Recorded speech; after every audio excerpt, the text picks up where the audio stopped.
some people know the right thing to do, but they would never be able to do it.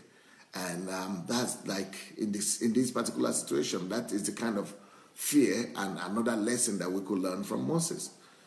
Because, even as you are looking at me right now, you are facing the same situation as Moses faced.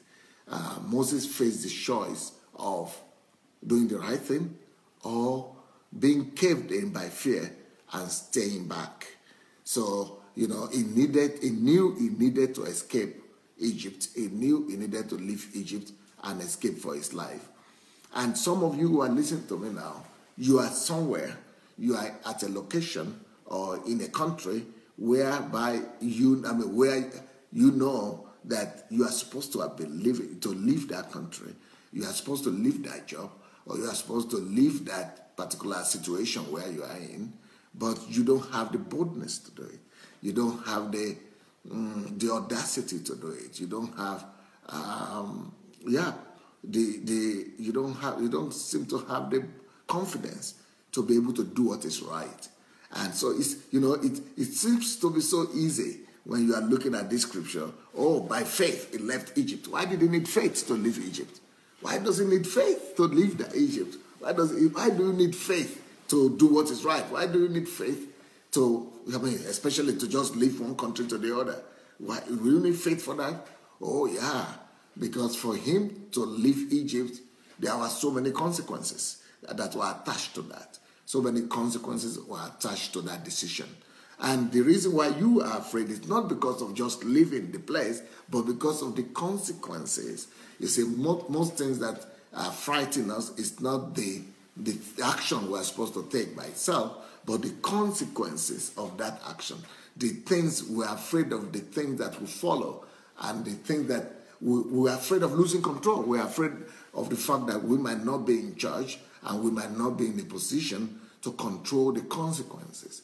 We might not be in the position to manage the consequences. Now, so let's assume some of you are also in your form of Egypt. So let's say some of you are in one Egypt or the other, and you know that you are supposed to be leaving that place, just like Moses knew that he was supposed to be leaving Egypt. And you know you are also in a form of Egypt right now, and you know you are supposed to leave that Egypt and go somewhere else. But yet, you are not in a hurry to do that. You are not in a hurry to obey God. And the reason why you are not in a hurry is not because the time has not come yet, but because you think, what will happen if I do this? If I do this, I will not be able to survive. If I do this, my children will not go to school. If I do this, the other country where I'm going to move to, I don't know what to do there. If I do this, well, it might be legitimate that you have those fears, but what you need to do about those fears is to confront the fears. And for example, if you need to leave Europe or America for Africa, and you know that's what God is telling you, and you are afraid, okay, what will I do over there? Well, face your fear. Begin to make preparations. Begin to do some things that will make you to be ready to be able to survive when you get to Africa. Begin to put things in place. Begin to put infrastructure in place.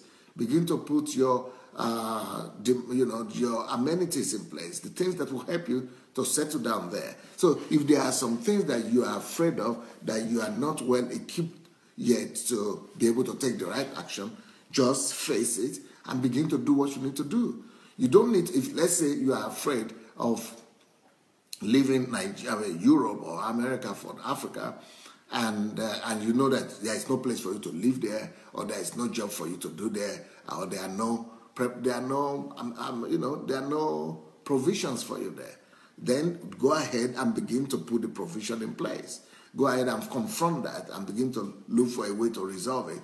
But that doesn't mean that you just stay back perpetually and disobeying the leading of your spirit and disobeying the urge that you are having to do the right thing.